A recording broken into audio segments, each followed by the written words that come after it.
আপনারা জেনেছেন আজকে আমরা এখানে কি জন্য উপস্থিত হয়েছি।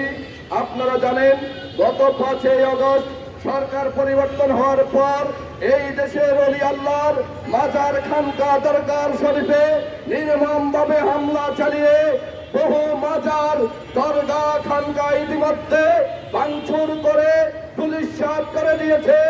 আমরা এমন এক দেশে বসবাস করি যেই দেশের মানুষ অপরাধ নিরাপদ নয়। প্রিয় সুন্নি জনতা, আপনারা জানেন গত 1 বছরে 365 দিনের মধ্যে 370টি মবের সৃষ্টি হয়েছে। আমরা এই অরাজকতা থেকে মুক্তি চাই।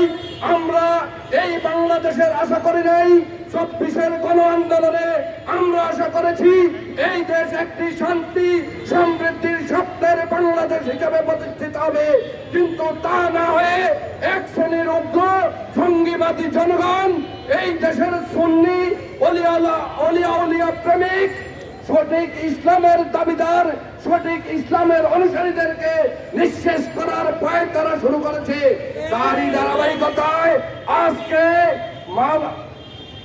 হাইকোর্ট মাজার হযরত শাহ সুফি শরীফুদ্দীন রহমতুল্লাহ আলাইহির মাজার স্থানান্তরের চক্রান্ত শুরু হয়েছে। আমরা এই চক্রান্তের বিরুদ্ধে তীব্র নিন্দা এবং প্রতিবাদ জানাচ্ছি। পাশাপাশি আমরা হুঁশিয়ারি করে দিতে চাই, আমরা মাজার খানকায় অবস্থান করি, আমরা এই দেশের শান্তিপ্রিয় মানুষ, তাই বলে মনে করবেন না আমরা অন্যায়গিরির অগ্রপাত ঘটাইতে পারি না।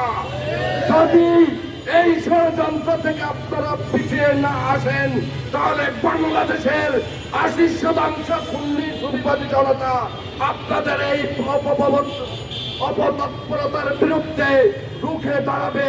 তাই আগামী দিনে সকল আন্দোলন সংগ্রামে আপনাদেরকে শরীর থাকার অনুরোধ জানিয়ে আমি আমার বক্তব্য এখানে শেষ করলাম।